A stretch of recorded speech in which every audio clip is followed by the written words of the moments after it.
먼저 책은요 428페이지 428페이지고요. 그 다음에 말씀은 요한계시록 보겠습니다. 요한계시록 4장.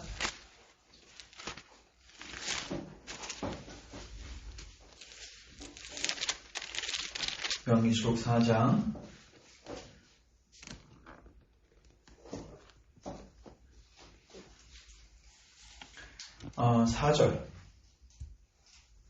4절 먼저 한번, 아니다, 그냥 10절 11절 읽겠습니다. 제가 읽습니다. 24장로들이 보좌에 앉으신 이 앞에 엎드려 세세토록 살아계신 이에게 경배하고 자기의 관을 보좌 앞에 들이며 이르되, 같이 읽습니다. 시작. 우리 주 하나님이여, 영광과 존귀와 권능을 받으시는 것이 합당하오니 주께서 만물을 지으신지라 만물이 주의 뜻대로 있었고 또 지으심을 받았나이다 하더라. 아멘. 제가 기도하고 말씀 증거합니다.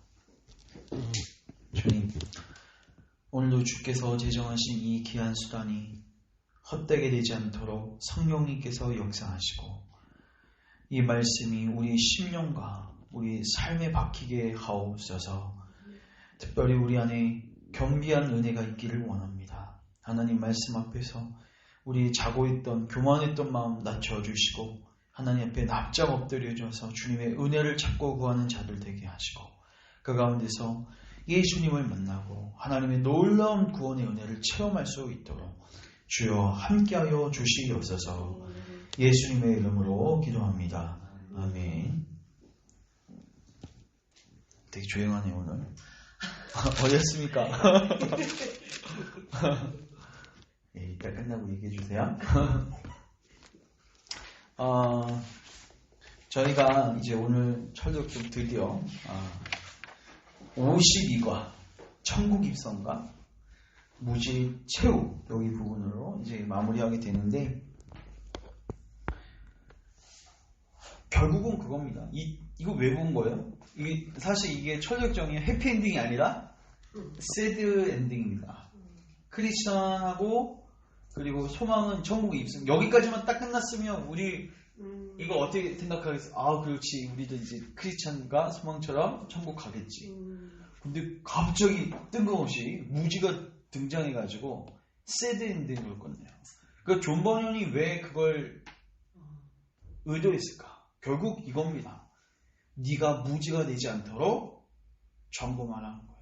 결국 이 천력정은요, 제목 그대로 하늘로 가는 길을 보여주는 거예요. 그래서 너가 정말로 하늘에 안착할 수 있냐, 안전하게 도착할 수 있냐, 너가 지금 어떤 루트와 과정을 통해서 이 순례 여정을 시작했냐, 그거를 하나하나 잘 점검해 보라는 거예요.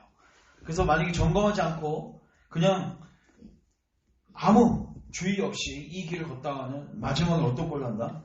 무지와 같은 꼴이 난다는 겁니다. 그래서 사실 이 무지야, 제가 이따 자세히 설명하겠지만 이 무지는요, 그 당시 존 버년이 사역했을 당시에 그 영국을 뒤덮고 있었던 영국 성공회입니다. 영국 성공회. 그럼 영국 성공회는 뭐냐면요, 알미니안주의자들입니다. 알미니안주의자들. 영국 성공회. 영국 성공회가 누구라고요? 알미니안주의자들. 알미니안주의자들은 자기가 의지를 가지고 뭐하면 믿으면, 우리는 이거를 이제는 믿음이라고 정의하지 않습니다. 이거 다 뭐예요? 자기 확신에 불과한 거예요. 우리의 의지를 가지고 믿으면 구원받는다는 거예요. 오늘날 이런 전도 방법이 굉장히 많이 한국에 팽배하게 깔려 있습니다. 대표적인 게 뭐냐면 CCC에 있는 사유님.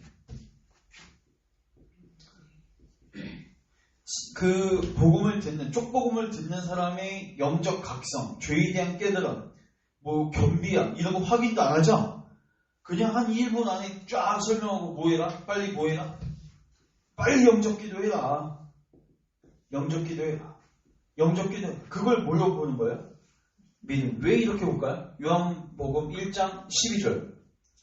영접하는 자고 그 이름을 믿는 자들은 하나님의 자녀가 되는 권세를 주셨다. 그러니까 영적 기도하면 그게 뭐라고 봐요? 믿음. 근데 요한복음 1장 12절 그 다음에 13절 보면 뭐라고 되는지 아세요? 근데 이는 혈통이나 육적으로 난 것이 아니요 하나님으로부터 난 것입니다. 이게 뭔 말이에요?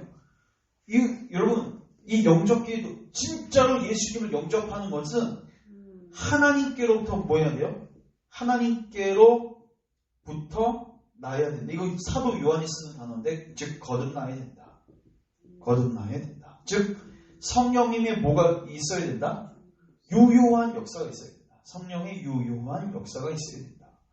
이거 없으면 예수를 영접하는 거 아니다. 그러니까 오늘날의 인스턴식 복음전도는 사실 그 영접이라고 정의할 수가 없는 거예요. 그냥 뭐예요? 그냥 입술의 고백에 불과한 거예요. 오늘날 이런 사람들이 얼마나 많습니까? 맞죠? 그러니까 오늘날 교회 안에 어떤 사람이 많다는 거예요? 무지와 같은 사람이 많다는 거예요. 무지. 이게 무서운 겁니다. 그러니까 오늘날이나 존버린 시대 때나 이 알빈 요한이 기승. 그래서 오늘 이제 그 크리스천하고 소망은 결국 천국에 안전하게 안착을 하고 그 다음에 이제 무지가 어떻게 되는지를 보면서 우리를 점검하고 또 가족들을 또 교회를 놓고 기도하는 시간들이 되었으면 좋겠습니다. 자, 우리 이제 52과 한번 보십시오. 보라색 부분. 자, 같이 한번 읽겠습니다. 시작. 두 순례자는 천성문에 이르러 언약 백성의 표시를 제시하고 문을 통과하였다. 그들은 수금과 면류관을 받았고 이제부터 영원토록 주를 찬양하게 되었다. 구원의 은혜가 없음에도 불구하고 보는 것으로 착각하고 있는 무지는 천상의 일성이 거절되었고 지옥으로 떨어졌다.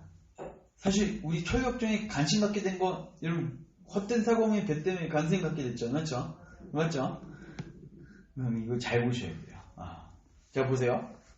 그들이 천성문 앞으로 가는데 한 무리의 천군이 그들을 영접하러 나오는 것이 보였다. 그들이 자 이제 크리스천하고 소망이 그 죽음의 강을 건넌 다음에 육체 겉옷을 벗게 되고요. 누가 기다리고 있었죠? 두 빛나는 이 천사였죠. 왜 우리가 누가복음 16장에서도 살폈지만 죽은 다음에 하나님께서 천사를 보내셔서 그 영혼을 죽게로 인도해 가신단 말이에요. 맞죠? 그래서 그 두 빛나는 이가 그들을 이제 데리고 어디로요? 하나님 계신 천성으로 아주 순식간에 올라가게 되는 것을 우리가 보았습니다. 이게 지난 시간까지 봤던 거예요. 자, 이제 천성 문 앞까지 도달했어요. 자, 두 번째 줄. 그들을 향해 두 빛나는 이가 누구예요? 두 순례자를 시중 들며 인도하고 있는 두 빛나는 이죠. 자, 이 두 빛나는 이가 그 천군들에게 다음과 같이 말했습니다. 이제 소개해 주는 거예요. 이분들은 세상에 있었을 때 우리 주를 뭐 했던 분이다? 사랑했던 분이다. 주님의 거룩한 이름을 위해 모든 것을 버렸던 분들입니다. 주께서 이분들을 데리고 오라고 우리를 보내셨기에 순례 여행을 끝낸 이분들을 모셔왔습니다. 이분들은 들어와서 그들의 구속주이신 그리스도를 뵙고 크게 기뻐할 것입니다. 자, 그들을 소개할 때 뭐라고 소개하고 있어요? 뭐라고 소개하고 있어요? 주님을 사랑했던 분들, 그리고 예수님을, 주님의 거룩한 이름을 위해서 모든 것을 버렸던 분. 이거 뭐예요? 행위죠, 행위. 자, 우리 이건 요한일서 5장 한번 가볼게요. 요한일서 5장.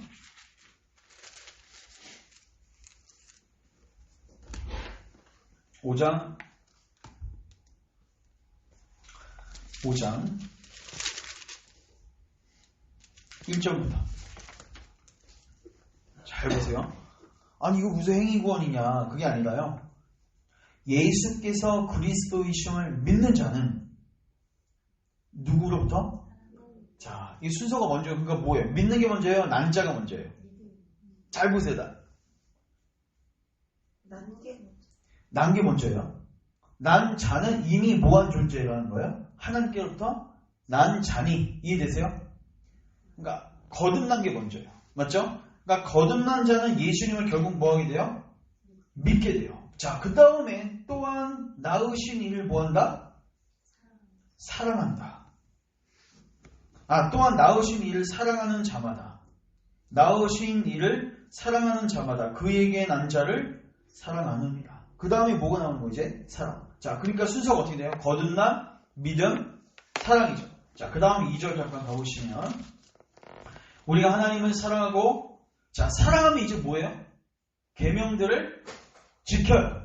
3절 같이 읽습니다. 시작. 하나님을 사랑하는 것은 이것이니 우리가 그의 계명들을 지키는 것이라. 그의 계명들은 무거운 것이 아니로다. 아멘. 결국 이거 사단 논법이라고 할 수 있는데, 자, 사단 논법. 자, 거듭남. 그 다음 뭐예요? 믿음. 그 다음 뭐 하게 돼요? 사랑하게 되고, 사랑하면 뭐 하게 돼요? 계명을 지키게 되죠. 자, 그럼 제 질문. 거듭남 보여요, 안 보여요? 안 보이죠. 우리 눈 안 보이죠. 믿음은 안 보이죠. 사랑은 안 보이죠. 이것들. 나 너 사랑한다. 보여, 안 보여? 안 보이죠. 결국 뭐가 보여요? 계명이 보이는 거야. 맞죠? 결국 이거 우리가 뭐라고 하죠? 예수님께서는 이거를 열매라고 하셨죠. 맞죠? 그 나무는 뭘 통해서 알 수 있다? 열매를 통해서 알 수 있다. 결국 우리가 천성에 들어가게 될 때는요, 우리가 이 행위를 갖고 들어가게 됩니다. 그러면은 누가 행위로 쓸 수 있겠어요? 근데 주께서 거듭나고 믿고 사랑한 자들이 순종했던 그 불완전한 순종, 그거 무슨 순종이에요? 불완전한 순종이에요. 그러나 예수님 안에서 이거를 가치 있게 봐주셔서 여기에 뭘 주신 거예요? 상급이 아니라 뭘 주신다? 삶을 주신다. 그러니까 이거 잘 기억하셔야 돼요. 어떤 사람이 아예 순종한 내용이 없다. 열매가 전혀 없다. 그것은 그 사람이 행위가 없어서 구원 못 받는 것인 동시에 그 사람 뭐가 없는 거예요? 믿음이 없는 겁니다. 믿음이 없는 겁니다. 그러니까 우리는 뭘 통해서 우리를 점검해야 돼요? 여러분들이 믿음이 있는지 없는지 되게 추상적이에요. 맞죠? 하나님 사랑하는 것도 굉장히 추상적이에요. 뭘 봐야 돼요? 내가 계명을 지키고 있는가? 우리가 누군가를 사랑하지 않아요. 그 사람 하기 싫은 거 합니까? 지사님 싫어하는 음식 있으셔요? 없으셔요? 있으시죠? 뭐 싫어하셔요? 예? 네, 다행히 없고요. 없어요? 네, 근데 싫어하는 행동은 예. 가끔 해요. 그래요? 되게 즐기면서 해요. 그래요? 음식으로서. 박성기 선생님 싫어하는 음식 있으셔요? 이것 쪽은 뭐야? 모른다는 건 뭐예요? 괜찮아. 다 맛있게 먹어요? 요리를 잘하셔서. 다 맞춰주시면 잔소리. 우리가 누군가를 좀 지사님 보시당 좋아하세요? 좋아하시지 않죠? 제 지사님들 정말 사랑한다고 하면서 제가 좋아하는 음식, 저도 보시도 안 좋아합니다. 그냥 목사님들이 통상적으로 좋아하시니까 제가 막 다 보시당 먹으러 다 끌고 갔어요. 그리고 돈은 제가 다 썼어요. 그래서 제가 여러분들 사랑하는 겁니다. 잘 보세요. 제가 여러분들 왜 끌고 갔어요, 그러면? 혼자 먹기 싫으니까. 보시당 누구 혼자 갑니까? 같이 전골을 먹어야 되는데. 한 3-4명 있어야 되죠. 그러니까 결국 자기 때문에 간 거죠. 그러니까 저는 그거라고. 그러니까 사랑하는 사람한테는 눈높이를 맞춰주죠. 맞죠? 자기가 맞춰준다고 하잖아요, 우리가. 그러니까 우리가 계명을 지킨다는 게 어떤 기계적으로 이거 해라 하지 마라 그게 아니라요. 그 사람을 인격적으로 사랑하며 그분이 하기 싫어하는 것은 안 하고 그분이 기뻐하는 거는 하는 거예요. 그러니까 우리가 이 단계를 잘 점검해요. 어떤 분은요 열매는 많은 것 같은데 이게 없을 수도 있어요. 이해되세요? 근데 사실 그건 뭐예요? 위선자예요. 그 사람이 갖고 있는 행위는 불완전해요. 그러면 이건 어떻게 점검해 줬냐면요. 내가 그 행위를 왜 하는지를 점검하면 좋아요. 그러니까 사실 사람도 보이지는 않지만 그 사랑은 내 안에서 마음 안에서 뭐 할 수 있어요? 어느 정도 확인할 수 있거든요.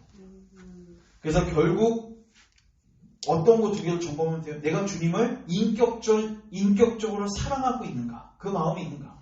그리고 그 마음의 발로로 내가 계명을 지키고 있는가? 결국 이 크리스천과 소망이요. 천성문 앞에 딱 서게 되는데 위에서 뭐 엘리야고 에녹과 같은 사람이요 통행증을 내놓으라고요. 그리고 그 증명서 제출하고 들어가는데 그 위에 뭐가 써있냐면 행위가 있는 자는 복되도다 이렇게 써 있어요.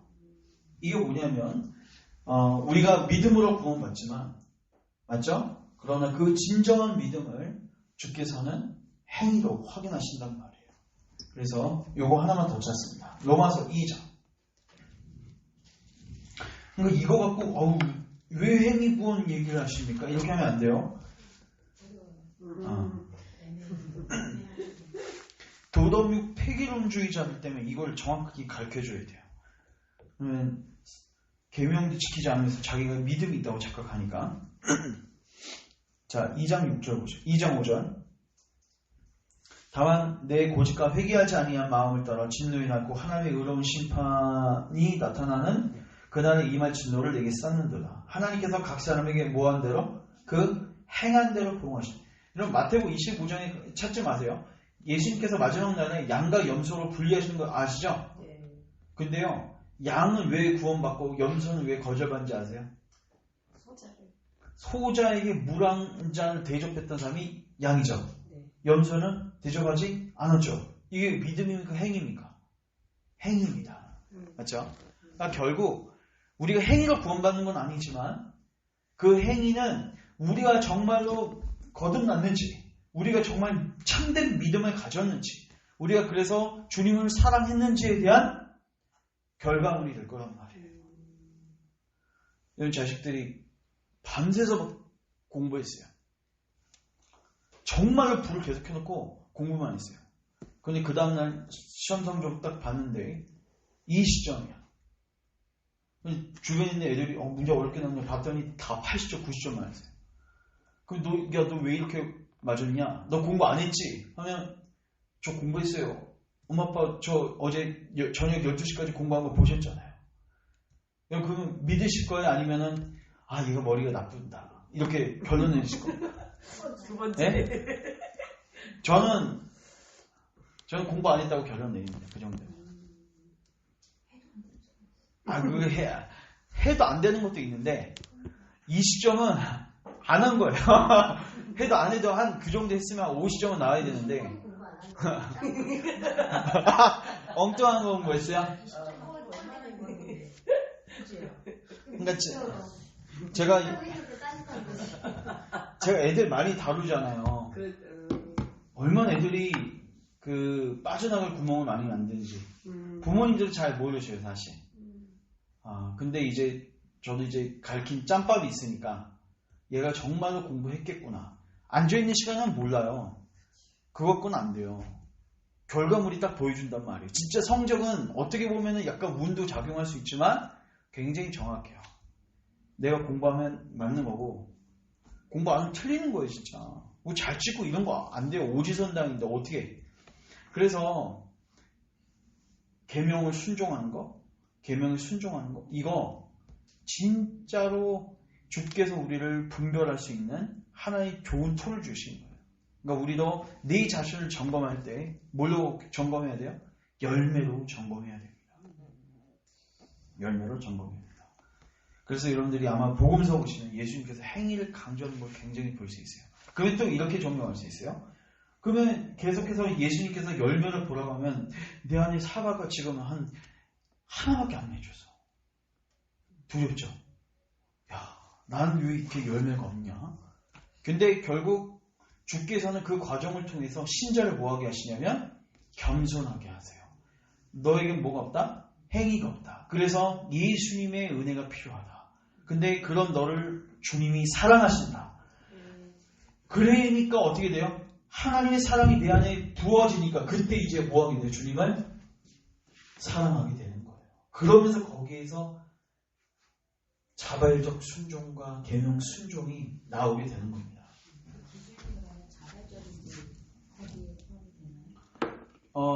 그렇죠. 자발적인 것도 굉장히 중요하고. 행위 구원 믿는 사람들도 자기들이 자발적으로 했다고 주장하시고. 그거는 뭐 본인들은 그렇게 생각할 수 있는데, 근데 이게 솔직히 말해서요, 이게 굉장히 미묘해요. 미묘하고요. 우리도 잘 점검해야 돼요. 어느 때 보면요, 우리도 뭐 하고 있어요? 사랑함 없이 이거 하고 있을 수도 있어요. 위선자가 될 수도 있고요. 또 어떤 때에는 이거 무시하고 요것만 강조하는 거. 이거 율법 폐기론주의죠. 이해되시죠? 그러니까 우리 안에 죄악된 본성, 아담으로부터 받은 죄악된 본성이 있기 때문에 어떻게 해서든 우리에게 유리하게끔 이걸 끌고 가려는 극단적 그 성향들이 있어요. 그래서 그걸 우리는 늘 경계해야 합니다. 그래서 우리는 무율법주의, 즉 계명을 폐기하고 그냥 믿으면 구원받는 거지. 이것도 경계해야 되고, 맞죠? 그렇다고 해서 여기 완전 매워가지고, 맞죠? 행위주의, 즉 율법주의에도 우리가 빠져서는 안 된다. 3단계까지 다 돼서 이제 계명을 지키게끔 이렇게 됐는데 예, 중간에 신호처럼 이렇게 될 때가 있잖아요. 그렇죠. 그건 어쩔 수 없는 건가요? 어쩔 수 없죠. 3단계까지 이루어졌다면 절대 기우지 않는 건가요? 아니죠. 신자 안에서도 죄를 지을 수 있죠. 저도 매일마다 죄 짓거든요. 우리는 다 넘어질 수밖에 없어요. 근데 저는 이거라고 보여요. 결국요, 신자 안에는요, 뭐가 있냐면요, 죄가 있어요. 맞죠? 근데요, 신자는 뭐가 또 있냐면요, 죄를 버리려고 하고, 죄와 싸우려고 하는 애씀이 있어요. 애씀이 있어요. 그러니까, 사도 바울이 로마서 7장에 보면요, 내 안에 두 가지의 법이 있다고 설명하고 있어요. 내 안에 무슨 법? 하나는 주님께서 주신 법. 그러니까 이걸 다른 말로 소욕이라고 하는데, 하나님을 기쁘시게 하고 싶은 소욕. 근데 내 안에 또 뭐가 있어요? 죄의 법. 죄에 대한 소욕. 불신자는 뭐밖에 없어요? 요거밖에 없어요. 그러니까 그들은 고삐 풀린 망아지처럼 아무 제재가 없어요. 하고 싶은 대로. 근데 신자 안에는 뭐가 있어요? 요게 생기는 거예요. 성령이 내주하시면서. 근데 중요한 건 이거는 어떤 신자 안에서는 이게 커요. 은혜 수단을 부지런히 사용하고 또 주님의 은혜를 경험하면 경험할수록 그분을 기쁘시게 하려는 소욕이 커요, 안 커요? 100일 때는 더 뜨거웠죠, 여러분. 선생님, 지금 솔직히 소욕이 별로 안 생기죠? 지금 별로 안 생겨요, 사실. 근데 여러분, 연애는 초창기에 뜨거울 때 그 사람을 기쁘시게 차까지 뽑아왔다며. 결국요, 이거 신자 안에서 달라요. 정도의 차이가 있어요. 그리고 또 한 신자 안에서도 시기에 따라서 다를 수 있어요. 내가 은혜 수단에 부지런히 들어가고 또 죄를 싸우는 그 몇 번의 경험과 체험을 통해서 이게 확 커질 수 있어요. 그러면 이거 어떻게 돼요? 이게 완전 밟히는 거예요. 이게. 그럼 그 사람 안에서 성화의 당연히 진보가 일어날 수밖에 없는 거예요. 근데 어떤 사람이 이게 어떻게 돼요? 형격하게 내려갈 수 있어요. 그러면 마치 그 사람은 겉으로 봤을 때 뭐에 방불해요? 불신자처럼 보일 수도 있어요. 그러나 진짜로 거듭난 자는 하는 이 상태로 두지 않습니다. 신자 안에서는 요 성령님이 계시는 거기 때문에요. 성령님이 이 상태 속에서 만족할 수 없게 만드세요. 불편해, 죄를 지어도 죄책감을 느끼게 하시고 불편하게 하시고 하나님과의 관계 빨리 풀어야겠다는 그 마음을 주신단 말이에요. 그럼 이제 그 사람이 다시 얼른 나아가요? 예수 믿기로 나아가죠. 그리고 이제 예수님 은혜 안에서 이제 은혜의 수단들을 또 사용하면서 계속해서 커지는 거죠. 그러면서 또 죄의 법을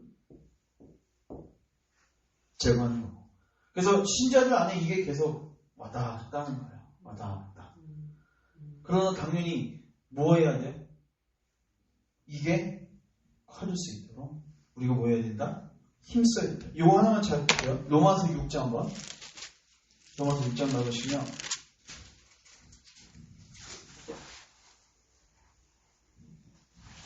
자, 12절부터 보세요. 그러므로 너희는 죄가 너희 죽을 몸을 지배하지 못하게 하여 몸의 사욕에 뭐하지 말라? 순종하지 말라. 또한 너희 지체를 불의의 무기로 죄에게 내주지 말고 오직 너희 자신을 죽은 자 가운데서 다시 살아난 자 같이 누구에게? 죄에게 주지 말고 네 충정을 누구에게 바쳐라? 하나님께 바치라 하는 거예요. 특별히 너희 지체, 내 눈, 내 코, 내 입, 내 모든 것 그것을 하나님께 다 드리라. 의의 무기로. 맞죠? 14절 같이 읽습니다. 시작. 제가 너희를 취하는 살이 이는 법 아래 있지 아니하고 은혜 아래 있습니다. 자, 여기 보시면요. 아래가 두 개 나오죠? 하나는 무슨 아래? 법 아래, 하나는 은혜 아래. 이게 성화의 원리예요. 여러분 성화에서 그러니까 우리가 죄의 소욕에 넘어가지 않기 위해서는 어디 아래에 있으면 돼요? 법 아래요? 은혜 아래에 있어야 돼요. 은혜 아래에 있는다는 게 뭐죠? 예수님께서 우리에게 베푸신 은혜, 그 사랑을 점점 알아가는 데 있어서 자라나는 거예요. 그러면 어떻게 돼요? 성화가 돼요. 죄를 이길 수 있는 거예요. 그러니까 내가 뭐 결심하고 내가 어떤 규칙을 세워서 그게 바로 법 아래 있는 자들이에요. 절대로 죄의 소용을 못 이깁니다. 그 구조 속에서. 그러니까 신자에게 이걸 다른 말로 표현한 거예요. 지금 주께서 우리 안에 뭘 주셨어요? 소유. 이게 하나님을 뭐하고 싶은? 사랑하고 싶고 하나님을 뭐하고 싶고 하나님을 기쁘게 하고 싶고. 그러면 제가 질문, 왜 사랑하고 왜 기뻐하고 싶어 할까요? 이유. 그분이 나를 먼저 뭐 하셨습니까? 사랑하셨습니다. 사랑은 먼저 하나님 우리 사랑하신 거예요. 이게 결국 뭐 안에 있다는 거예요? 은혜 아래 있다는 거예요. 그러니까 은혜 아래 있으면요 자연적으로 하나님 나를 사랑하시기 때문에 나도 그분을 사랑하고 싶고 그분께 상처드리고 싶지 않고 그분을 기쁘시게 하고 싶은 소욕이 일어나게 되는 거예요. 그래서 사도 바울이 이렇게 표현하죠. 그리스도의 사랑이 나를 뭐한다? 강권하는도다. 그러니까 하나님의 사랑이 나를 뭐하는 거예요? 끌고 가는 거예요. 그 사랑이 우리 마음에 부어지면요 절대로 쉽게 죄를 지을 수가 없어요. 그 사랑이 부어지면 하나님을 기쁘시게 하는 방향으로 날 끌고 가. 결국 그래서 이 죄의 법을 뭐하게 되는 거예요? 이기게 되는 겁니다. 이게 성화의 원리예요.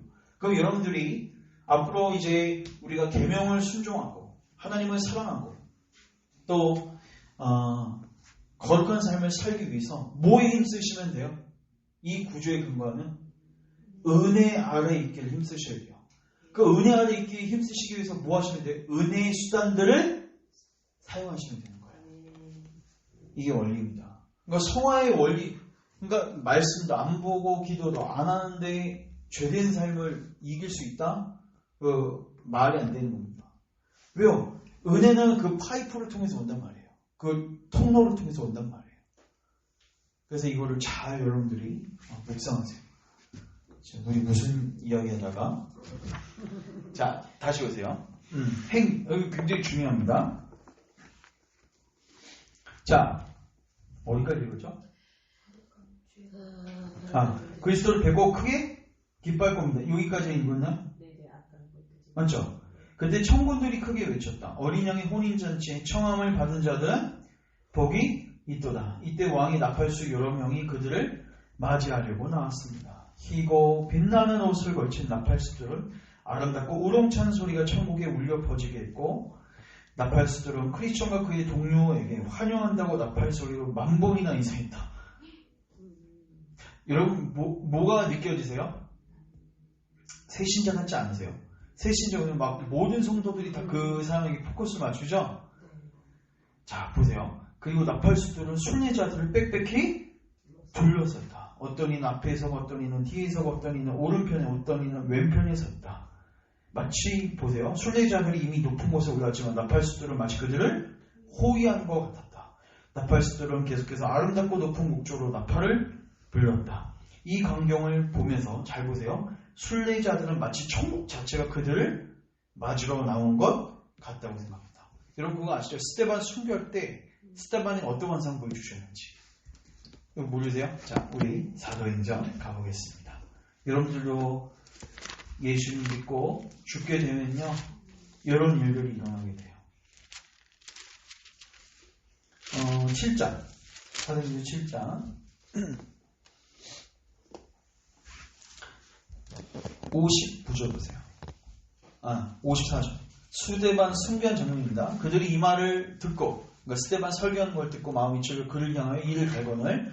자, 55절 같이 읽습니다. 시작. 스데반은 말씀에 충만하여 하늘로 주목하여 하나님의 영광과 및 예수께서 하나님 우편에 서신 것을 보고 말하되 보라 하늘이 열리고 인자가 하나님 우편에 서신 것을 보노라 한데 그들이 큰 소리를 지르며 길을 막고 빛이 그에게 달려들어. 자 여기까지. 이거 제가 예전에 신대원에서 공부했을 때 한 교수님이 이걸 이렇게 해석했어요. 여러분 여기 좀 이상한 구조 한번 찾아보세요. 여러분들이 통상적으로 아는 거하고 좀 다르게 느껴지는 거. 관찰력 정말 좋으셔야 되는데 이거. 큰 소리를 지르는 귀. 55절에서 찾아보세요. 55절. 예수께서 하나님 우편에 서신 것을 보고 뭐가 이상해요? 그렇죠. 맞죠. 보호자는 뭐예요? 의자죠. 앉아야죠. 의자 앞에 쓸 수 있어. 설 수도 있는데 맞는 거예요? 우리는 보통 어떻게 생각하죠? 앉아서. 그러니까 우리 예수님께서 보호자 우편에 앉아 계신다고 생각하는데, 근데 이제 그 교수님이 이렇게 설명했던 기억나요. 지금 이제 딱 앉아 계시는데 스테반 한 사람이, 집단도 아니야, 그 한 사람이 예수님의 이름 때문에 이제 순교를 당해서 하늘로 올라올 상황인 거예요. 근데 그 중에서 대빵 예수님이시잖아요. 예수님도 일어나신 거예요. 그리고 보호해 주신 거예요. 예수님이 볼 정도면, 근데 그걸 누가 봐요? 스테반이 봅니다. 그러니까 담대히 숨길 수 있었던 거죠. 그러니까 여러분, 이게 예수님 정말 한 사람을 귀하게 여기셔요. 이게 스테반 한 사람. 그러니까 여러분들이 나는 스테반 같이 신실하지도 못하고, 나는 스테반 같이 설교도 못하고, 여러분 집사였지만 사도행전 7장 보십시오. 설교를 얼마나 길게 하는지. 구약을 능통하게 다뤘던 집사였습니다. 근데 우리도 동일하게 예수님을 정말 성령의 유한 역사로 믿게 되고 진정한 하나님 백성이 되면요, 여러분들 죽을 때 어떻게 한다고? 예수님이 기다리고 계시는 거예요. 기다리고 계시는 거예요. 예수님 기다리고 있으면 당연히 천군 천사를 다 뭐하고 있어요? 기다리고 있는 거예요. 다 여러분들을 맞이할 준비하고 있는 거예요. 이게 얼마나 영광스러운지. 두렵지 않겠죠? 이렇게 되면. 자, 보십시오. 그들은 함께 걸었으며 그들이 걷는 동안 나팔수들은 계속해서 즐거운 음악소리와 함께 표정, 몸짓을 섞어서 크리스천과 그의 형제에게 자신들의 동행이 된 것을 환영하며 그들을 만난 것이 얼마나 기쁜지를 표시했다. 이렇게 두 사람은 천성에 이르기도 전에 천사들을 보고 그들의 아름다운 음악소리를 들어서 마치 천성에 있는 듯. 이거 뭐지? 천성 문 앞에서도 이렇게 영광스럽다는 거예요. 또한 여기서 그들은 도성 자체를 볼 수 있었으며 그곳에서 그들을 환영하기 위해 울리는 종소리를 들었다. 자, 같이 읽습니다. 시작. 그러나 무엇보다도 그곳에서 자신들의 친구들과 함께 영원토록 살 것을 생각하면서 기뻐했다. 전 이게 정말 아까 와닿았어요. 뭐냐면 종소리도 나고 천사도 환영해주고 다 기뻐요. 맞죠? 근데 뭐가 기쁠까요? 가장 이제 여기서 영원토록 살겠구나. 반대로 지옥에 가면 뭐가 제일 끔찍할까요? 그 뜨거운 온도가 고통스러울까요? 아니요. 여기서 나갈 방법이 없겠구나. 영원토록 여기 있어야 되겠구나. 이게 지옥이 가장 끔찍한 겁니다. 반대로 천국, 이제 나는 더 이상 멸망당할 수가 없는 영원한 생명을 얻은 존재가 되어서 이것 때문에 이제 기뻐하게 되는 거예요. 어떤 말이나 글로 그들의 영어로운 즐거움을 표현할 수 있겠는가? 그리고 그들은 문으로 올라갔다. 그들이 천성문에 이르니 문 위에 황금으로 된 글자와 문구가 있었다. 아까 제가 말씀드렸던 겁니다. 같이 읽습니다. 시작. 그의 계명을 지키는 자는 복이 있는 이는 그들이 생명나무에 나아가며 그들을 통하여 성에 들어갈 권세를 받으려 합니다. 예수님을 믿는 자는 복이 있나니 이렇게 말씀하지 않고 그의 계명을 지키는 자. 뭐예요? 믿으면 지키게 돼 있단 말이에요. 그걸 얘기하는 겁니다. 그때 내가 꿈속에서 보니 빛나는 이들이 두 순례자에게 문을 향해 소리치라고 했다. 이제 우리에게 문에게 소리치면 문이 열려 안 열려요? 열려요. 그때 문 위에서 어떤 이들이 내다보았는데 에녹, 모세, 엘리야 같았다. 빛나는 이들이 그들을 향해 이 순례자들은 멸망의 도시를 떠나 이곳에 계신 왕에 대한 사랑을 품고 이곳까지. 여기서 또 왕에 대한 사랑. 그리고 두 순례자는 순례길을 시작할 때 받은 증명서를 각각 제출했다. 여기 질문. 이 증명서 뭡니까? 무지는 증명서 제출하는데 제출 못하거든요. 이거 언제 받았죠? 조부모 통과하고 십자가 체험할 때 받습니다. 십자가 체험할 때요, 여러분 그 짐이 죄질이 떨어져 나가거든요. 그때 천사가 나와서 그 크리스천의 옷, 더러운 옷 벗겨주고 깨끗한 옷 입혀주고 또 이마 인도 쳐주고 그 다음에 언약서를 줘요. 쉽게 말해서 이게 뭐냐면요. 무지는 왜 구원 못 받죠? 십자가 체험이 없는 거예요. 이해되세요? 그러면 예수님이 나를 위해서 십자가 죽으셨다. 이거 입술로 고백했어요? 안 했어요? 무지는? 했어요. 그러나 성령님의 유효한 역사로 그 진리를 체험한 적이 없는 거예요. 체험 신학이 이렇게. 이 증명서, 그러니까 십자가 체험이 진짜로 없으면 여기서 거절당하는 거예요.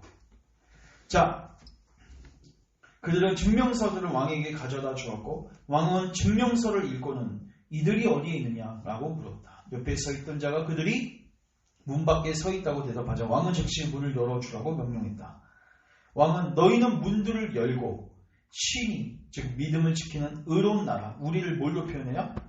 나라라고 표현해요. 왜? 우리는 그 나라 백성이니까. 맞죠? 그 나라가 들어오게 할지어다 라고 말했다. 내가 꿈속에서 보니 두 순례자가 문 안으로 들어왔는데 들어서자마자 변화되었다. 영화가 된 거예요. 이제 어떤 상태가 되었어요? 더 이상 죄를 지을 수 없는 상태입니다. 신자는요, 여러분 잘 들으셔야 돼요. 이 땅 가운데서 예수님을 믿으면 복을 받죠. 이 땅 가운데서 복을 누리게 되고요. 죽을 때도 복을 누리게 되고요. 죽은 다음에도 복을 누리게 되고요. 예수님 다시 오실 때도 복을 누리게 돼요. 네 단계. 이 땅 가운데서 복을 누리게 되고 죽는 순간에도 복을 누리게 되고 죽은 이후에도 복을 누리게 돼요. 그 다음 마지막 예수님 재림하실 때도 복을 누리게 돼요. 누구 안에서? 예수님 안에서. 이 땅 가운데서는 생명을 풍성하게 누리게 살게 되고 죽을 때에는 죽을 몸을 벗게 되고 죽은 이후에는 더 이상 죄를 짓지 않는 상태로 들어가게 되고 예수님 재림하실 때는 몸까지 다시 부활되죠. 맞죠? 이거 완전 종합선물 세트인 거예요. 예수님 이제는. 이 복을 놓치면 돼야 안 돼요. 이거 안 되는 겁니다. 들어서자마자 변화되었다. 그리고 그들은 금과 같이 빛나는 옷을 입었다. 또한 수금, 면류관 가진 자를 만났는데 그들은 순례자에게 수금과 면류관을 줬다. 수금을 왜 줬을까요? 이제 하나님을 찬양하라. 오늘 저희가 요한계시록 4장 읽었지만 천국에서 찬양하는 모습입니다. 그게. 그 다음에 면류관은 무슨 표시예요? 영예. 근데 중요한 거는요. 요한계시록에 이것도 나오거든요. 면류관 안고 막 자기 자랑하고 그러지 않습니다. 다시 벗어서 하나님께 영광을 돌리고. 그 하나님 다시 뭐 하세요? 다시 쓰여주시고. 막 이런 거죠. 우리가 뭐 애들 만나면 이렇게 뭐 이렇게 밥을 먹고 했는데 애들한테 막 우리가 막 돈 주면요 부모들이 그런 걸 왜 주세요 하면서 다시 주면 괜찮아 하고 두고 그러니까 나는 주려고 하고 여기서는 받아내려고 하고 천국에 가면 계속 이런 일들이 있습니다. 우리 같은 한 2번 하면 그냥 받아 쓰고 그럴 수 있는데 천국에 가면 진짜 하나님의 영광을 보는 순간 도대체 이건 내가 이걸 받을 자격이 없다. 계속 던지게 될 겁니다. 보십시오. 그때 내가 꿈속에서 들었는데 기쁨 때문에 도성의 모든 종이 다시 울렸고 그들에게 다음과 같은 말이 들렸다. 우리 주님의 기쁨에 동참하십시오. 또 나는 사람들이 큰 목소리로 노래하면서 하는 말을 들었다. 같이 읽습니다. 시작. 보좌에 앉으신 이와 어린 양에게 찬송과 존귀와 영광과 권능을 세트로 빌리지요. 여기 보면 보좌에 앉으신 이 누구예요? 성부 하나님. 어린 양은 누구예요? 성자 예수님. 삼위일체 하나님께 이제 예배 드리는 모습이에요. 왜? 우리의 구원은 삼위일체 하나님이 하셨어요. 맞죠? 성령 하나님도 여기 이제 영광을 받으시죠. 바로 대문이 활짝 열려서 내가 들여다보니 도성은 태양과 같이 빛났으며 거리는 금으로 포장되어 있었다. 그곳에 많은 사람이 걷고 있었는데 그들은 면류관을 쓰고 종려나무를 손에 들고 황금 수금을 가지고 찬양하고 있었다. 거기에는 또한 날개를 가진 자들이 서로 화답하며 천사죠? 쉬지 않고 거룩하다 주 하나님 곧 전능하신 이여라고 말하고 있었다. 이후에 그들은 문을 닫았는데 나는 그것을 보면서 나 자신도 그들과 함께 있기를 소망했다. 여기까지 끝났으면 해피엔딩. 자, 그 다음 부분 보시죠. 저는 사실 뒷부분이 더 짧지만 더 이게 다가왔어요. 내가 이 모든 것을 눈여겨본 후에 고개를 돌려 뒤를 바라보니 무지가 강가에 달하는 모습을 보여요. 아까 무지 그 크리스천하고 뭐 했어요? 대화 나눴죠? 그거 아시죠? 마법의 성 지나면서 죽음의 강 이르기 전에 무지하고 크리스천하고 소망하고 대화 나눴어요. 회심의 체험에 대해서. 맞죠? 나왔는데 무지가 도통 이해를 못해요. 그리고 나가 떨어져요. 여러분 얼마나 그냥 이게 여러분의 모습이거나 혹은 여러분의 가족들의 모습일 거라고 한번 상상하면서 읽어보세요. 대입해서 혼자 이렇게 투벅투벅 걸어오고 있어요. 그러나 그는 순례자들이 강을 건너면서 겪었던 어려움의 절반도 겪지 않고 곧 강을 건넜다. 이게 뭐예요? 오히려 진짜 신자보다 더 죽을 때 담대하게 죽어. 그 주변에 있는 사람들도 야 우리 엄마 아빠 천국 갔다. 야 왜요? 여러분 이 무지는요 교회에 있던 사람입니다. 자 그곳에서 벳사공 이름이 뭐예요? 배 이름이 아니라 벳사공 이름은 헛된 소망이구나. 베인 호프. 베인이 무슨 뜻이에요? 헛된, 호프 소망. 헛된이 무슨 말입니까 여러분? 아무짝에 쓸모없는 걸 헛된이라고 하죠. 헛된 소망이 자신의 배로 무지가 강을 건널 수 있도록 도와주었기 때문이다. 다른 쪽을 보니 무지가 언덕을 올라가서 문 앞에 도착했다. 그는 혼자 올라가는데 누구도 그를 격려하기 위해서 마중 나오지 않았다. 전 아까 이거 딱 갖고 왔어요. 여러분들이 딱 죽었는데 아무도 천국에 딱 갔는데 아무도 뭐 나팔 소리도 안 들리고 마주 아무도 안 나왔어. 무지는 천성의 문에 도착해서 문 위에 있는 문구를 보고 문을 두드리기 시작했다. 무지는 입구에서 어떤 자가 나와서 그에게 시중들 것이라고 생각했다. 그러나 두들겨도 아무도 나오지 않고 마치 노아 시대 때 방주를 두들겨도 이제는 더 이상 문을 열어줄 수 없는 것처럼 누군가 문 꼭대기에서 무지를 바라보면서 물었다. 당신은 어디서 왔습니까? 그리고 무엇을 갖고 있어? 무지는 대답했다. 같이 읽어보세요. 시작. 나는 왕의 면전에서 먹기도 하고 마시기도 했으며 그래서 그분에게서 가르침도 받았습니다. 이게 뭐예요? 나 교회 생활 했다. 설교도 들었다. 신앙생활 했던 사람입니다. 마태복음 10장 보면 나더러 주유주 하면서 그 사람들이 천국문 앞에서 뭐라고 대답해요? 나 주님을 위해서 선지자 노릇도 했고 병도 고쳐줬고요. 나 능력도 행했어요. 근데 문이 안 열려요. 그리고 이런 소리가 들죠. 불복을 행한 자들아 다 내게서 떠나가라. 그거 갖고 안 된단 말이에요. 그들은 뭘 요구했어요? 무지에게 증명서를 요구했습니다. 너 정말 십자가 체험했었어? 너 성령의 유언 역사로 너 정말 예수님 정말로 믿었어? 그거 확인한단 말입니다. 증명서를 받아 왕에게 보이기 위해서이다. 무지는 가슴 한쪽 여기저기를 쳐다보았으나 아무것도 없었다. 그리고 제가 질문, 아무것도 없어요. 그럼 저를 다시 살려주세요. 그리고 다시 이 생에 돌아와서 다시 십자가 체험으로 들어갈 수 있습니까? 이제 돌이킬 수 없는 강을 걷는 거예요. 돌이킬 수가 없단 말이에요.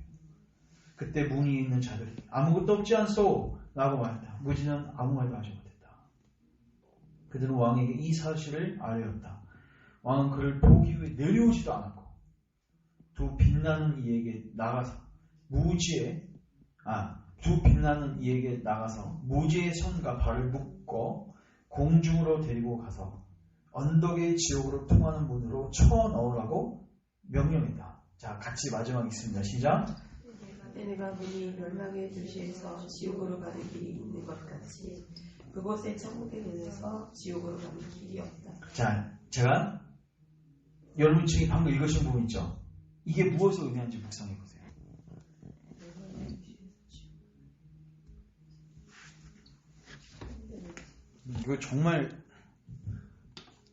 이거 굉장히 의미 있는 부분입니다. 자, 이겁니다. 지금 멸망의 성부터 순례여정은 시작했죠. 그래서 어디까지 온 거예요, 이제? 천성까지 온 거죠. 잘 보세요. 그러니까 아예 출발도 안 한 사람이 있어요. 그 사람은 어디서 사는 거예요? 전형적인 불신자예요. 맞죠? 그 사람 어디로 가요? 지옥 가요. 근데 무지는 어디까지 다 왔어요? 여기 끝까지 다 왔어요. 그리고 여기서 지옥 가요. 그러니까 쉽게 말해서 이 사람은 아예 시작도 안 한 사람. 고집증이라는 사람. 그래서 당연히 지옥 가죠. 근데 이 사람은 어떻게 보면 누구와 같은, 그러니까 가장 구원받을 뻔했던 사람입니다. 가장 구원받을 뻔했던 사람. 근데 하나님 입장에서는 구원 못 받는 거죠. 그러면은 그 사람이나 이 사람이나 결론은 똑같다는 거예요. 우리는 처음부터 택함받지 않는 거예요. 그렇죠. 이렇게 죽었어요. 그 사람은 처음부터 뭐 한 거예요? 성령의 유언 역사로 하나님이 된 경험이 없는 거죠. 맞죠? 그리고 그 사람들이 이거 걸었던 건 다 뭐예요? 위선이었던 거죠. 그래서 청교도들이 자주 쓰는 단어는 위선. 마음의 변화도 없이, 성령의 유언 역사도 없이, 하나님 사랑함도 없이 이걸 걸은 거예요.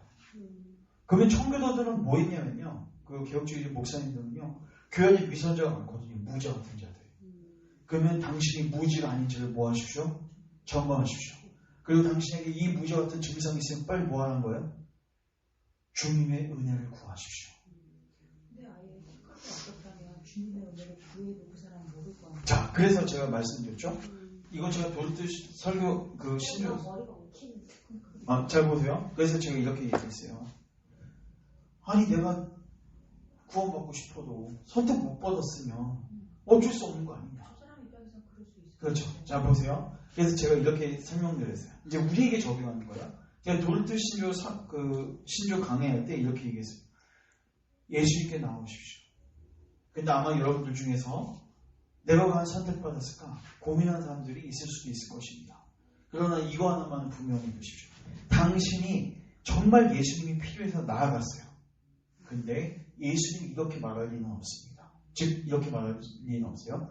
나는 너를 선택한 적이 없어. 그래서 넌 돌아가야 된다. 이렇게 예수님은 할 수가 없다. 예수님께서 이렇게 말씀하셨어요. 아버지께서 선택한 자는 반드시 내게로 올 것이요. 내게 오는 자는 내가 결단코 내주지 아니하리라. 이미 내 안에 구원에 대한 갈망이 생기고 그리고 지사님들 같이 나 이러다가 지옥 가는 거 아니야? 나 무자같이 되는 거 아니야? 혹 내 안에 하나님의 선택이 없는 거 아니야? 이런 두려움들이 있을 수 있어요. 맞죠? 근데요, 선택은 누구에게 속한 짓이에요? 하나님께. 그럼 우리는 그냥 예수님께 나아가는 거예요. 여러분, 잘 보세요. 가나안 여인이 예수님이 날 받아줄 거라고 확신하고 나갔어요? 일단 같이 거절할 수도 있는 거예요. 맞죠? 이게 가나안 여인의 심정이에요. 뭔가 우리는요, 진짜, 그러니까 선택교리는 우리를 진짜 어떻게 만들어요? 겸손하게 만드는 거예요. 진짜 거지같이 만드는 거예요. 그러니까 저 어제 빌려온 책에서 구원의 열망에 대한 예. 그런 문구를 봤어요. 내가 진짜 정말 쓰레기 같은 죄인 걸 안다면 하나님이 결국 나를 선택하지 않으셨다고 해도 내가 반박할 수 없다. 그게 우리의 자세다. 이렇게 그렇죠. 그 문구를 봤어요. 그러면 저기 무지처럼 하나님의 선택이 없었던 자들도 거기에 그냥 감사해야 되는 거라고. 아니죠. 근데 이거는 기억하셔야 되는 게 무지는 자기 죄 때문에 죽은 겁니다. 근데 이제 일단은 그렇게 모르고 택함 받지 않았는데도 저 길로 가서 출성까지 가시는 분들이 있을 거 아니에요. 그렇죠. 그랬을 때 애초부터 택함이 없었던 자들은 너무 허망할 것 같아요. 그렇죠. 근데 저런 사람들이 많을 것 같다는 허망하죠. 그러니까 내가 그 허망하죠. 수도 있고. 아니 이런 사람들이야 뭐 자기가 들어가도 지옥 들어가도 뭐 당연하다고 생각하겠지만 아니 죽을 때까지 죽음의 강을 넘어설 때까지 천국문 앞에 설 때까지 소망을 갖고 거기 선 거예요. 무지는 본인이 그러니까 선택으로 생각하면 무지가 천상까지 가는 그 길 동안에 진짜 하나님 선택한 백성이었다면 중간에 분명히 죄송하게 그렇죠. 있었을 거예요. 예. 그렇죠. 근데 본인이 모르고 갔다는 얘기는 애초부터 없어서. 그 선택을 몰랐던 자인가요? 그러니까 이거죠. 결국은요. 선택을 몰랐던 자가 아니라요. 그러니까 우리는 선택을 하나님께 속한 짓이기 때문에 이것만 확인하시면 돼요. 하나님이 선택하시면요. 반드시 죄를 깨닫게 하시고요. 그 죄에서 떠나게 만드시고요. 누구에게 오게 하세요? 예수님께 오게 하시고 예수님 의지하게 하시고 예수님만 꼭 붙들고 이 술 여정 걷게 하시거든요. 무지한테는 이 체험이 없는 거예요. 그러니까 중간이 무지 없네요. 무지 입장 입장 자체가 지금 끝에 오다 무지 보니 입장에서 굉장히 그래도 나름 챕터 자체로 어떻게 굉장히 이렇게 적용이 되고 했는데 마지막 단계 가니까 멈춰 올라가는데요. 그렇죠. 원점이죠. 다시 선택론을 얘기하게 되잖아요. 그러면 지금. 그러니까 우리는 결과를 보고 이제 선택을 얘기하는 거죠. 그러니까 선택은 과정 속에서 얘기할 수 없습니다. 맞아요. 왜 우리에게 속한 지식이 아니에요. 이 책에 얘기하는 거는 무지의 선택을 얘기하기 전에 그러면요, 이건 이렇게 해요. 그러면 목사님, 우리가 무지와 같은 자가 되지 않기 위해서 어떻게 합니까? 너무 두렵습니다. 이렇게 얘기할 수 있어요? 그럼 어떻게 하면 되냐면요, 하나님이 약속하셨어요. 계속 하나님의 은혜를 뭐하라? 찾고 구하라. 은혜의 수단, 제가 저번에도 말씀드렸지만 어차피 이게 성령께서 하시는 역사이기 때문에 영적 조급조를 가질 수가 없어요. 내가 무지를 크리스천을 바꿀 수는 없어요. 그러나 하나님께서 주신 수단이 있단 말이에요. 맞죠? 근데 목사님 그러면 이걸 알고 있어요. 양쪽 그런 무지나 뭐 크리스천에 대해서 알고 있는 사람의 지식으로 자기는 노력한다고 했는데도 그런 확신이 안 들면 중간에 포기하는 사람도 있지 않을까요? 누구? 이 지식이 그 사람에게 열심을 내지 못하게 하고 아예 난 하나님 선택을 안 받은 자가 아예 포기하게 하고 그거는요, 선택 교리를 남용한 거예요. 그러니까 이거는 뭐냐면요, 이거예요. 선택한지 안 한지 우리가 알 수 있어요, 없어요? 없죠. 그러니까 포기다. 그러면 하나님께서 왜 뭘 얘기하셨을까? 아니 안 돼. 그러면은 니네가 알려고도 하지 말라는 거예요. 근데 그 사람들은 지금 이미 나를 선택하지 않았을 거야. 그거를 쥐가 결정 내버리고, 맞죠? 그것도 솔직히 말해서 거듭난 신자는요, 이렇게 반응하게 돼 있어요. 가나안 여인처럼요, 내가 선택받았는지 안 받았는지를 모르겠고, 솔직히 말해서 나는 주님께 어떤 은혜를 구할 자격이 없어. 하나님 나를 선택하셔도 그건 진짜 주님의 은혜로 날 선택하신 것이지, 나는 주님이 나한테 당연히 복을 주셔야 됩니다. 구원을 주셔야 됩니다. 이렇게 요구할 만한 자격이 전혀 없습니다. 그럼에도 불구하고 주님 저 안 되겠습니다. 난 주님이 필요합니다. 그럼 그거는 내가 선택을 받았는지 안 받았는지에서 궁금해하지 말고 그렇죠. 그게 핵심이에요. 예. 강구하고 갈 때 나가라 그냥. 선택을 못 받았을지라도 내가 그걸 나가라. 일단 다 같이 가서 자, 이거예요. 맞아요. 그거예요. 근데 그게 너무 어렵다는 거죠. 가자. 저도 선택교리 함정에 빠졌을 때는 되게 무기력해져요. 근데요, 이게 처음부터는 자유로웠다가 점점 무기력해지더라고요. 무기력해져요. 근데 이렇게 가면 돼요. 자, 선택교리는 결국 우리에게 뭘 얘기하냐면요, 우리 겸손하게 해요. 선택을 확실하지 말아야 되네. 그럼 목사님 아니, 이 확신을 할 수 있어요. 그러니까 결국은 나중에 확신할 수 있어요. 자, 보세요. 이겁니다. 일단은 예수님을 믿기 전에는 내가 선택받는지 안 받는지 몰라요. 그러면 지금은 그거 알려고 하지 말고, 그리고 복음 전하는 사람들 그거 갖고 논하면 안 돼요. 그냥 뭘 얘기해 줘야 돼요. 넌 지금 위험한 상황에 있고 너에게 예수님이 필요해. 그리고 분명히 이렇게 얘기해 줘야 돼요. 네가 지금 예수님께 나아가면 예수님은 거절하지 않으셔. 네가 나가는데 야 미안하다. 내가 너는 선택 안 했네. 괜히 불렀다. 예수님은 거절 안 해요. 이렇게 할 수 없단 말이에요. 나아간 자인데 선택을 예, 하니까 그렇죠. 나아가는 거예요. 그렇게 된 거예요. 그래서 먼저 우리 입장에서는 먼저 뭐가 먼저예요? 선택이 먼저가 아니라 먼저 믿는 게 먼저예요. 믿어봤더니 예수님께 나아갔더니 예수님이 날 거절치 아니하시네. 이걸 통해서 하나님이 나를 뭐 했다? 선택했구나. 이렇게 적용이 되는 거예요.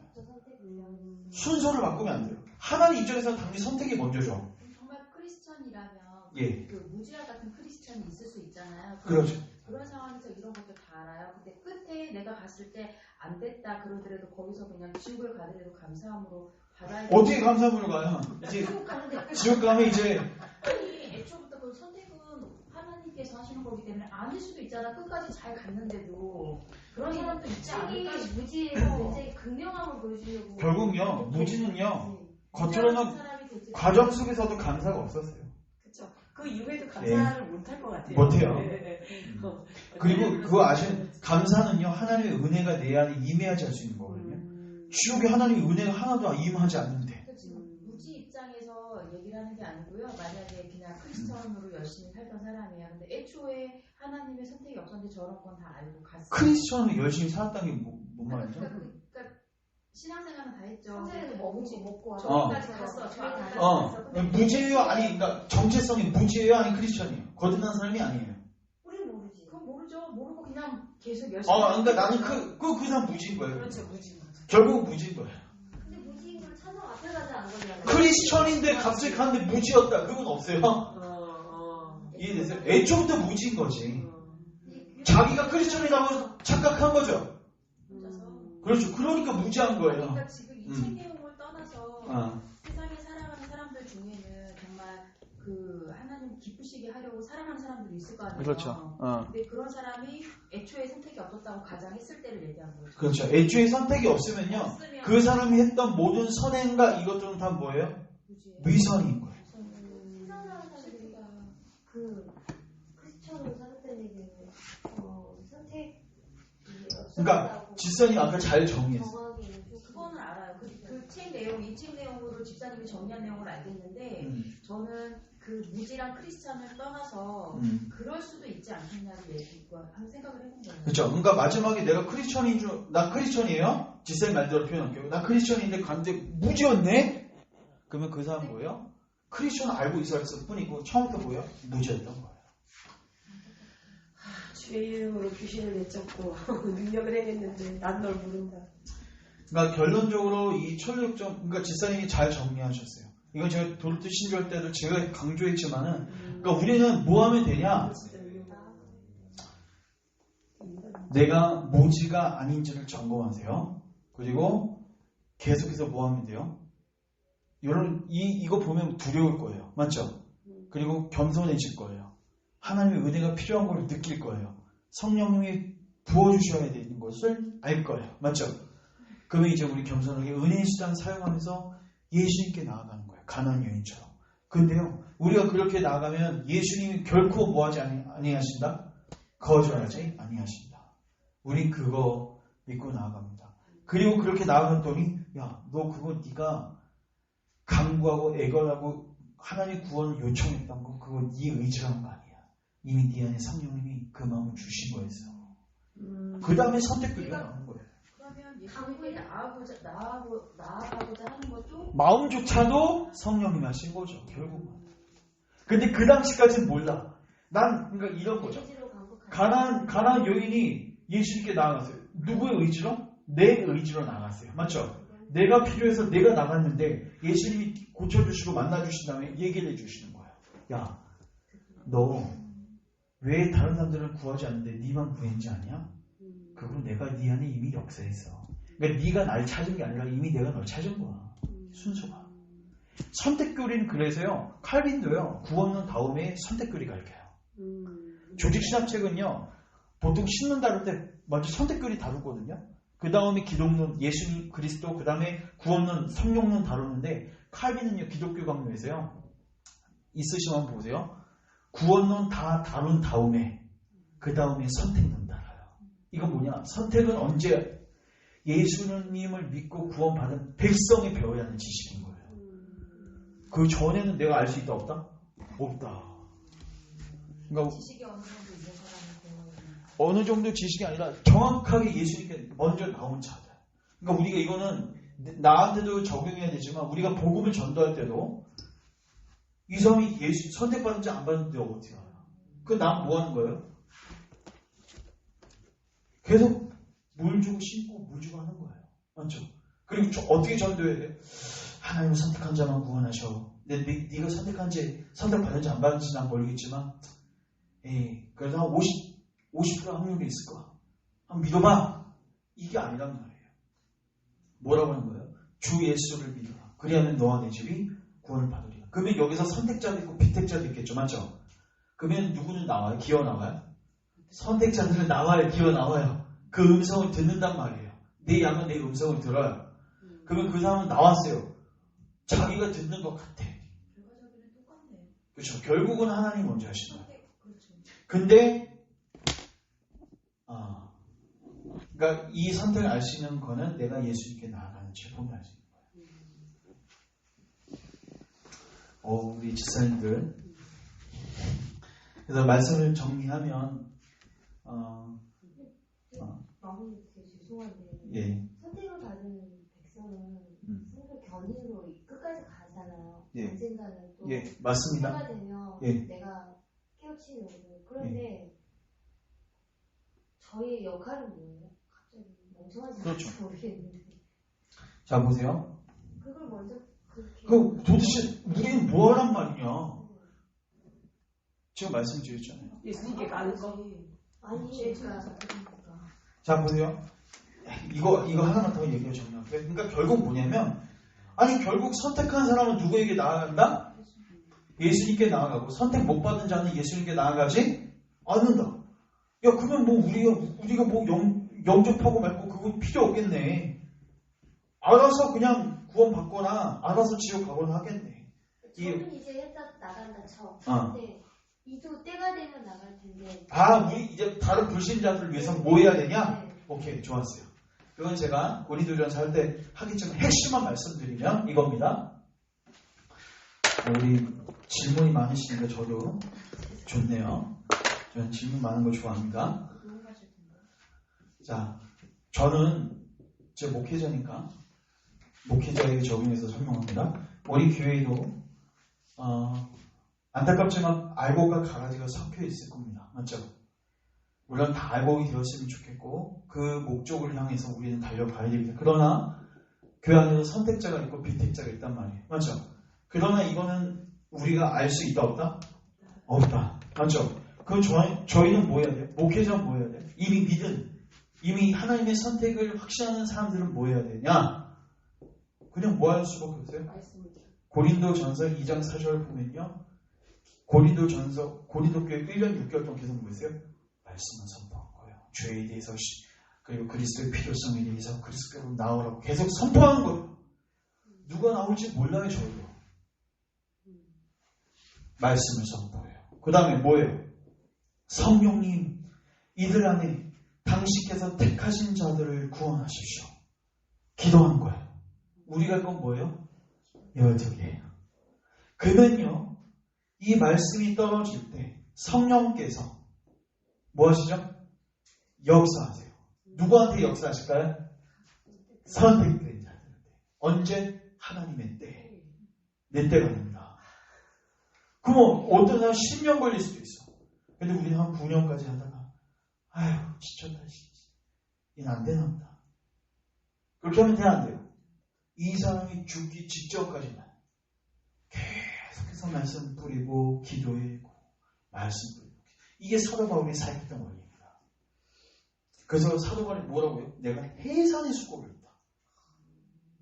하도 안 나오니까 이 정도면 거듭 나와야 되는데 이 정도면 예수님께 기어 나와야 되는데 해산의 수고를 했다고 표현하고 있어요. 오늘날 복음 전하는 방법하고 완전 다르죠? 오늘 어떻게 얘기해요? 예수님 믿었다고 고백만 하세요. 나 여기 목사님 말씀 무조건 노라고 하면 안 되고 예라고 하라. 네, 맞아요. 세를 받을 때. 네. 의미도 모르고 예. 거기 함정을 파놔야 돼 그러니까. 예라고 하면 안 되는 질문을 몇 개 넣어놔서 생각 있게 대답을 하게 만들어야 되는데 모든 대답을 다 예로 통일시켜 놓고 그러니까 여러분 이런 역사가 일어나게 되는 거예요. 그러니까 어떤 성도가 양산돼요? 무지와 같은 사람들이 생기는 거예요. 인스턴트 신도, 인스턴트, 즉각적 성도. 목회자 이게 편하죠. 왜요? 빨리빨리 교회 직분 줄 수 있고 일꾼도 만들 수 있으니까. 근데 뭐만 많아져요? 크리스천 안에 무지만 가득한 거예요. 위선자들만. 그 당시 알고 있지 않아요? 무지인지. 모르죠. 목회자들은 자기가 목회자도 무지겠죠 그냥. 그거에 크게 관심. 이 방식대로 사역하고 그러니까 인스턴트식으로 사역하고 있으면요 그 목사 자체도 무질 수 있어요. 진짜요? 아니 본인이 회심의 원리를 아는데 어떻게 그렇게 사역할 수 있습니까? 그렇죠. 절대 그렇게 못해요. 죄인지 알면서는 설교 못할 것 같아요. 설교 그렇게 못해요. 그리고 솔직히 말해서 정말로 오늘 우리가 읽은 이 철력종 본문을 각성하고 이걸 두려워하는 사람이요 그냥 회심의 은혜도 없는데 그냥 교회 기웃기웃거리고 돈 좀 많이 내주고 이거 기뻐할 것 같아요. 그런 진짜 목자들요 전혀 기뻐하지 않아요. 어떤 걸 기뻐하냐? 돈 없어도 진정한 크리스천과 같은 신앙의 고백. 예수님 필요해요. 가난의 위쳐. 그 고백 들고 나오는 성도들이 기쁜 거죠. 그래서 우리는 지사의 말씀대로 뭐 해야 된다? 여러분들은 말씀을 읽으세요. 그리고 자녀들에게는 말씀 부주는 뭐 하셔야 돼요? 가르치셔야 돼요. 여러분들도. 읽게 하셔야 돼요. 그리고 뭐 하셔야 돼요? 기도하셔야 돼요. 성령이 나타나실 때까지. 초대교회, 사도행전 2장도 똑같습니다. 초대교회 사도들은 계속 뭐 했어요? 말씀을 선포했어요. 성도들은 모으면 뭐 했어요? 기도했어요. 뭘 놓고 기도했을까요? 말씀이 증거가 될 때 구원의 드름이 일어나도록, 거듭남이 일어나도록 이걸 놓고 기도한 거죠. 우리 수동적이지 않습니다. 선택교리가 우리를 수동적으로 만들어가지 않습니다. 굉장히 적극적입니다. 이 하나님의 선택교리가요, 인간의 책임하고요 굉장히 연결되어 있어요. 하나님의 선택교리를 잘못 배우면 이걸 남용해서 게으르게 되는데, 혹은 운명론자가 되는데, 전혀 이거 선택교리를 잘못 적용한 겁니다. 누구보다도 선택교리를 강조했던 사도 바울, 로마서 9장에서 얘기하잖아. 근데 그는 얼마나 열심히 살았습니까? 말씀 전하고 기도하고 말씀 전하고 기도하고. 언제까지요? 태어날 때까지. 여러분, 애 태어날 때, 전 안 나와서 모르겠지만, 애 언제까지 힘줘야 돼요? 애가 나올 때까지 힘주는 거예요. 결국 나와야지 끝나는 거예요. 그래서 여러분들이 우리가 해야 할 것은 이겁니다. 그리고 근데 맥 빠지는 거. 때는 누가 정하신다? 하나님이 정하신다. 그러니까 우리 겸손해질 수밖에 없는 거예요. 교만할 수가 없는 거예요. 그러나 하나님이 약속하셨죠. 이 수단들을 활용하면 사용할 때 내가 성령을 부어주겠다. 우리 그 약속 붙들고 주님의 때를 기다리면서 기도하는 거죠. 하나님의 때를 기다리면서 노력 안 하는 건 왜 그런 거예요? 하나님의 때를 기다리면서 예. 3번을 하는 것도 노력을 하는 그러면은 여러 가지 이유가 있을 수 있지만 믿지 않을 수도 있고, 예. 예. 그리고 예. 그러니까 사실 하나님의 때 하나님께서 이루실 것을 기대조차도 안 하는 거죠. 사실 그게 필요하지도 않은 거죠. 성령님이 부어주시는 게 필요해야지 기도할 거 아니에요. 기다리기. 근데 그걸 놓고 기도하지 않죠. 게을릴 수도 있죠. 여러 가지 이유가 있습니다. 그래서 인간의 의지가 나오는 거예요. 그런 상황에서 이렇게, 그러니까 기대감 균형을 갖고 있을 때는 인간의 책임과 의지가 필요한 거 아닐까요? 그러니까 거듭난 이후에 아까 믿음이 생기고 사랑이 생기고 계명을 지킨다고 했는데, 저희 같은 경우에는 믿음과 사랑을 너무 알았어. 근데 이제 너무 자유했어. 그래가지고 좀 약간 방종으로 갔어요. 예. 그러니까 그런 시기가 있었어요. 너무 자유한 거예요. 예. 그 교회에서 막 그 짜여졌던 시스템에서 벗어나 말씀만 듣고 너무 좋았어요. 근데 좀 약간 어떤 우리의 성도적인 삶이 무너졌다는 걸 우리가 차차 알게 됐는데, 근데 또 그걸 다시 이렇게 하는 게 어려웠어요. 근데 그쯤에 이제 하나님이 여기 그게 기쁘지 않으셨나 봐요. 그래서 딱 옮겨주셨고, 그러니까 굉장히 아까 말씀하신 대로 그러면 은혜 안에 있기를 힘써라고 하셨고, 그러면 그게 은혜 수단 안에 부지런히 들어가는 게 맞기 때문에 맞고, 네, 그러면서 행위도 나오게 되고, 말씀을 듣고 그리고 성도적인 삶을 다 연결돼 있어요. 예, 그것도 있어요. 그러니까 분명 거듭남 제가 뭐 자신할 수는 없어요. 근데 분명히 저희는 복음화에 대해서 너무 자유함을 느낀 적이 있었어요. 예. 너무 좋은 거예요. 봉사도 안 하고 그랬는데 결국은 그 시기에 딱 2년 그렇게 즐거웠잖아요. 근데 그 시기에 근데 진짜 자유하게 되면요 결국 움직여요. 예. 자유하면 나에게 자유 주신 주를 위해 더 말씀 듣는 자를 예. 하시죠. 더 말씀 듣고 실질적으로 하나님 나라 살고 위해서 헌신하게 되겠죠. 순서가 그렇습니다. 그래서 일단은 이 선택교리는 제가 정혜선 집사님하고도 그래서 한동안 정혜선 집사님도 이것 때문에 되게 이렇게 불편하셨었고, 왜 기존교회가 그랬을 거예요. 근데 저도 이거 초창기 저도 설명을 깔끔하게 못했어요. 근데 제가 이거 언제 정립이 딱 됐냐면요, 도르트 신조 강의하면서요. 저도 이게 이렇게 딱 잡히더라고요. 일명 이것만 진짜 설명하고 말해줄게요. 일명 프리 오펄 설교가 있어요. 답사 프리 오펄. 이 프리 오퍼가 뭐냐면요. 자, 오퍼가 뭐예요? 오퍼? 제안. 근데 값없는 제안. 그러니까 프랑코 목사님이 항상 이걸 강조하셨는데 도트 그 회사 쓰신 분이 설교의 마지막은 항상 프리오포를 꺼내십시오. 프리오포가 뭐냐면요 이거예요. 오늘 당신에게 저는 예수님을 소개했습니다. 누구든지 예수님께 나오십시오. 이게 프리오포예요. 누구든지는 누구도 포함돼요. 내가 선택받았을까 못 받았을까 이렇게 고민하는 사람들이요. 그거 고민하지 말고 누구든지 목마르면 나와. 그는 널 거절 안 해? 안 하셔. 그리고 네가 거절 안 한 거를 네가 깨닫게 됐을 때 이미 네가 선택받은 걸 알게 돼. 그래서 모든 설교는 항상 이거 풀이거든. 예수님 누구든지 예수를 믿는 자는 구원을 받으려. 누구든지 선택받은 자는 구원을 받으려. 이렇게 말씀하지 않으셨어요. 왜? 그거 하나님께서 한 지식이에요. 그래서 이 선택 그리고 우리를 두렵게 하는 부분도 있어요. 몇 빠지게 하는 부분도 있지만 그렇다고 해서 우리가 예수님께 예수님께 나가게 하는 것을 막는 교리가 아니에요. 맞죠? 여러분들 정말 예수님 필요하세요? 그러면요 나아가세요. 그러면 예수님이 야 난 널 선택 안 해서 미안하다. 넌 나오고 싶지? 근데 안 돼. 이렇게 할 수는 없단 말이에요. 이미 여러분 안에 그런 갈망이 있고 예수님이 필요한 걸 느끼면은 이미 여러분들은 하나님이 역사하신 피조물들이다. 그래서 이 부분들을 잘 정리했으면 좋겠습니다. 그래서 우리 열방교 앞으로 뭐 해야 돼요? 열심히 저는 말씀 뿌리고 여러분들은 이 말씀 뿌리는 가운데 누가? 성령님이 역사할 수 있도록 기도하셔야 됩니다. 네. 자, 제가 기도하고 마치겠습니다. 주님, 이제 저희가 또 이제 52주 동안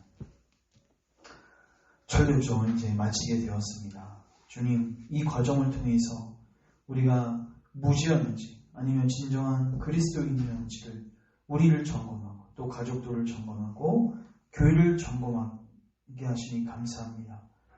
주님, 이제 우리가 얼마나 성령님의 은혜가 필요한지를 깨달았사오니 성령님을 찾고 구하게 하옵소서. 그래서 우리 많은 영혼들에게 성령님을 통한 구원의 들음이 일어나 많은 영혼들이 참된 구원의 자리로 나아갈 수 있도록 은혜를 베풀어 주옵소서. 특별히 마지막 날에 무지가 되어서 천국에 갔는데 그 앞에서 아무도 마중도 나와주지 않고 오히려 지옥으로 쳐넣으라는 하나님의 엄중한 심판 소리를 우리가 듣지 않도록 주님, 우리를 이 살아생전 은혜 받을 수 있는 이때 일깨워 주시옵소서. 이제는 우리 구원의 근거와 모든 소망 되시는 예수님의 은혜와 하늘 아버지의 무한하신 사랑과 성령님의 거듭나게 하시고 깨닫게 하시고 조명하심의 역사가 이제 하나님 말씀을 통해서 우리 자신을 살피고 정말로 진정한 그리스도인으로 거듭나 천국에 완전하게 안착하기를 소망하는 모든 주의 백성들 머리 위에 저들의 가족 위에 우리 열방교회 위에 이제로부터 영원토록 함께 있을지어다. 아멘.